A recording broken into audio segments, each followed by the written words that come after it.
예, 검색어 살찌우기 시간입니다. 프레시안 이명선 기자 나오셨습니다. 안녕하세요. 안녕하세요. 지난주 토요일에 네. 98년 IMF 추석 풍경 얘기했잖아요. 그러면서 우리가 굉장히 풍경 전에 우울한 얘기로 마무리하면서 다음 주에는 희망적인 얘기 좀 하자라고 헤어졌던 것 같은데 이번 주 검색어 보니까 그렇게 희망적이지 않다는 생각이 더 우울합니다. 더 우울하잖아요. 제일 우울한 게 뭘까요? 일단 세금이 줄줄이 오를 것 같은 분위기여서 그렇죠. 담배값을 시작으로 이게 10년 만에 오른다고는 하는데 네. 주민세와 정확하게는 이제 영업용 자동차세 인상 소식이 등장하면서 예, 많이 떠들썩해요. 불안해하고 네. 그리고 또 이제 이렇게 세금이 오르는 거구나라는 걸 체감하는 분들도 많은 것 같습니다. 이게 선거가 이제 없어서 그런가 봐요. 어떻게 정치적으로는 그렇게 해석하더라고요. 줄줄이 이렇게 오를 수가 있죠. 한꺼번에. 그죠? 그것도 아주 자신감 있게 세금을 직접적으로 올리는 것과 다름없는 방법을 취하고 있는데 증세는 안 하겠다고 그게 분명히 공약이었잖아요. 그랬는데. 현 정권의 그리고 이제 대통령의 공약이 증세 없는 복지를 외쳤는데 사실상 일부에서는 증세 없는 복지는 말이 안 된다. 복지 정책은 당연히 나라와 국민 모두의 공동 부담 속에서 이루어져야 되는 거다라는 얘기가 있었는데 간접세를 높이는 방법으로 해서 사실상 증세에 발벗고 나선 셈입니다. 그러니까 이게 어떤 체계적인 방식이 아니고 네. 우리가 이렇게 소비하는 품목에 조금씩 뭔가 이렇게 달아서 걷어가는 세금이 일종의 간접세라고 이렇게 쉽게 설명을 했을 때 과연 요즘에 소비도 늘린다고 하고 그다음 서민들의 생계를 위해서 애쓴다고 했을 때 이런 방식이 도움이 될까라는 얘기들을 많이 하긴 하는 것 같더라고요. 그러니까 보수 진영 쪽에 친정부 입장을 가진 뭐 어떤 매체라던가 학자들도 증세 순서가 잘못됐다라는 건 명확하게 지적을 하고 있어요. 그런데다가 2, 3년에 걸쳐서 현행 수준에서 100% 정도까지 올린다고 하기 때문에 네. 주민세는 지금 현재 평균 4,600원? 예, 그래서 많게는 10,000원까지 내고 있는데 정확하게 2배, 2만 원까지 올린다는 계획입니다. 이 모든 주민에 해당하는 거 전 국민이라는 소리잖아요. 그런데다가 이게 지방세 일환의 명목으로 거치게 되는 건데 이 지방세와 관련해서는 앞서 정권에서 4대강 사업이라던가 관련된 대형 국책 사업으로 굉장히 많은 국가적 그 빚을 지고 있잖아요. 네. 이를 메꾸기 위한 거여서 사실상 왜 우리가 우리 돈 내고 안 해도 되는 대형 토목공사 나는 반대 열심히 했는데 네. 이런 불만을 가지는 분들도 있더라고요. 일단 그럼 담배값 얘기를 해보죠. 네. 2,500원이잖아요. 예. 근데 2,000원이 인상되는 거죠? 그럼 80%예요? 사실상 4,500원 정도가 네. 될 것 같습니다. 이게 물론 국회 통과가 남아 있긴 하고 관련 법안이 모두 3개 정도에 걸쳐서 있기 때문에 보건복지위, 안전행정위, 기획재정 이렇게 3개 상임위의 통과가 중요합니다. 네. 일부에서는 담배를 피우는 게 아니라 세금을 피우는 상황이다라고 자조 섞인 목소리까지 나오고 있는데 현재 2조 8천억 원가량이 담배 소비세로 충당이 되거든요. 네. 근데 여기서 4,500원이 되면 2배 정도가 오르기 때문에 5조 2천억 원의 세수가 추가로 확보된다라는 얘기입니다. 그러니까요. 지금 보면 결국 세금이 올라가는 거잖아요. 네. 담배에 포함된 세금을 올리는 방식을 통해서 담배세를 올리는 거, 담배값을 올리는 거고 그러면 정부에 재원이 생기고 이 수순이잖아요. 그러니까 사실 담배 같은 경우는 전매청이라고 해서 현재 KT&G가 독점으로 생산하고 그리고 유통시키고 있는데 오히려 이쪽은 억울해하고 있어요. 담배 가격이 오른다고 해서 자기네 주식이 오르는 것도 아니고 주가 떨어졌어요. 네, 오히려 KT&G 는. 떨어졌고 네. 온갖 비난은 다 듣고 있고. 예. 내가 올렸냐면. 아니, 지금 현재 일반적인 통계적으로 개인 평균 3일에 한 갑을 핀다고 하고요. 이게 한 달에 10갑 정도 소비 행태를 보이고 있는데 1년이면 24만 원의 지출이 이뤄지고 있습니다. 이게 조금 그 진정성의 의심을 받고 있는 이유는 아무래도 그동안 그러면 금연 정책을 위해서 정부가 얼마나 노력했는가에서 따져볼 수 있을 텐데 정부가 그동안 쓴 금연 정책 비용이 굉장히 적었고. 예.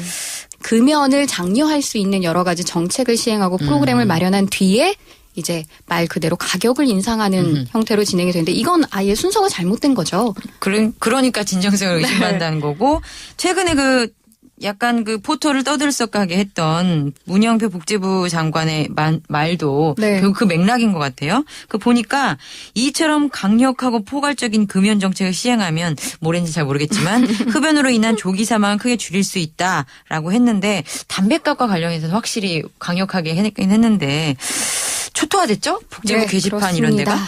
뭐 복지부, 새누리당, 청와대 게시판 모두 초토화됐는데 어허. 일단 SNS 연관 키워드로 얼마나 사람들에게 많은 영향을 끼쳤는지 좀 살펴볼게요. 예. 담배값 인상이라는 것과 관련해서 이제 검색을 해보면요. 네. 국민, 건강, 세금, 정부, OECD와 같은 단어들이 올라옵니다.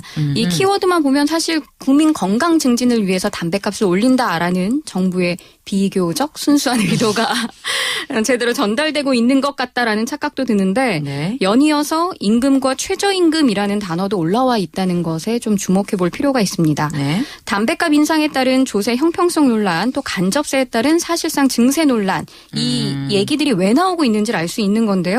2배 가까이 담배 가격이 오르면 내가 얼마를 벌지? 내가 쓸 수 있는 돈이 얼마지? 라는 걸 생각을 해서 구매할 수밖에 없는 상황이 됩니다. 사실상 강제적 제한이 되는 거죠. 최저임금이에요. 그렇게 되면 진짜 담배 한 갑이. 예, 정확하게 현재 최저임금이 2014년 현재가 5,210원이고요. 네. 지난 6월에 결정된 내년도 최저임금이 5,580원인데 담배값 인상 폭과 비교하면 1,000원 차이입니다. 어허.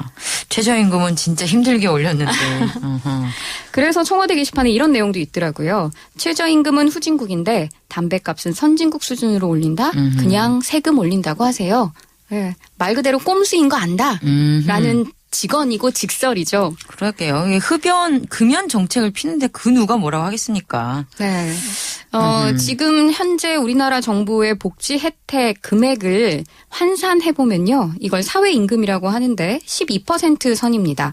그러니까 한 달 가계 소비 100만 원 중에서 12만 원 정도가 정부에서 주는 복지 지원금이라는 얘기인데 이 수준은 OECD 국가 가운데 최하위입니다. 아. 예. 평균치의 3분의 1에도 미치지 못하는 수준이고요.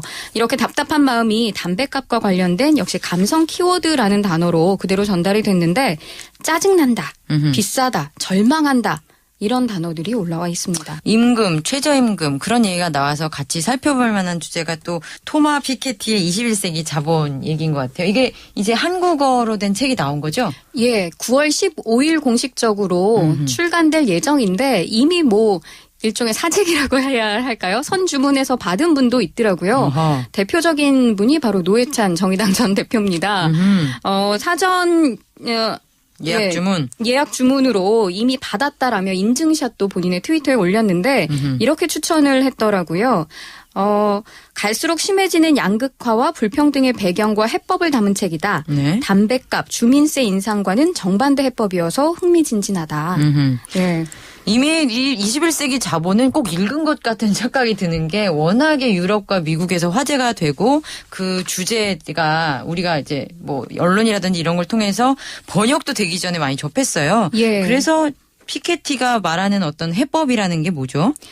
일단 피케티가 주장하는 거는 사람들이 노동으로 버는 임금보다 이런 식의 자본과 관련된 임금이 훨씬 더 자본과 관련된 소비가 많이 빠르게 상승하고 있다는 거죠. 그러니까 돈을 버는 속도가 노동으로 버는 것보다 훨씬 더 빠르다라는 거죠. 예, 맞습니다. 그러니까 양극화는 심해질 수밖에 없는 구조적인 한계를 가지고 있고 그러기 때문에 우리가 이런 걸 해야 된다라는 게 이를테면 부유세 도입이잖아요. 예. 그렇죠.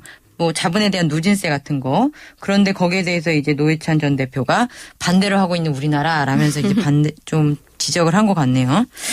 그 다음에 또 화제가 됐던 게 역시 아이폰 6 얘기를 빼놓지 않을 수가 없을 것 같습니다. 네.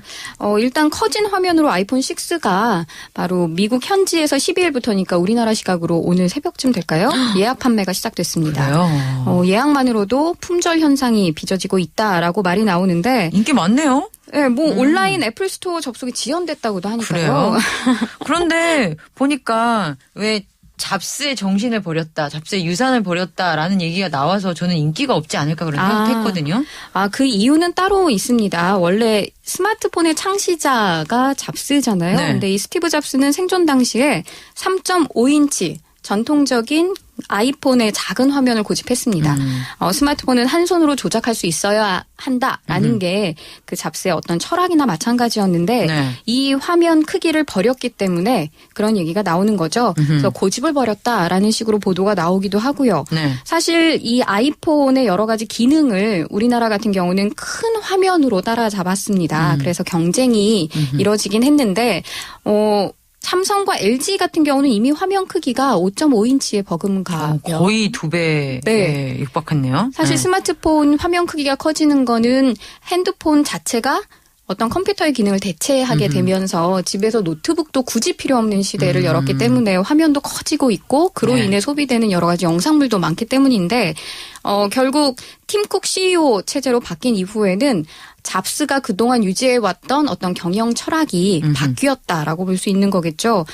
뉴욕타임스 같은 경우는 뭐 애플이 돌아왔다 그 어느 때보다 더 훌륭하게라고 평하기도 했지만 네. 매셔블이라는 매체는 기기를 잡았을 때 느낌 또 지갑이나 남자 가방을 잡는 듯하다. 주머니에 넣을 수 없다.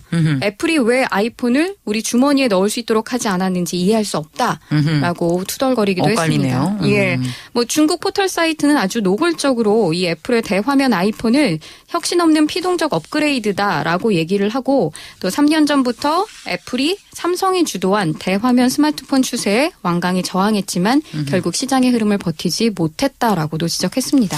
제가 읽었던 제 가장 재미있는 어떤 그 반응은 애플은 바이오 산업에 투자해라. 그래서 잡스를 되살려라 하는 거였거든요. 근데 여기서 약간 실망한 쪽에 해당하는 반응이었을 텐데 정말 여러 가지 반응이 있고 아이폰 6에 대한 시장의 반응이 어떻게 될지를 보는 것도 재밌는 어떤 포인트인 것 같아요. 여기까지 듣겠습니다. 감사합니다. 네. 프레시안 이명선 기자였습니다.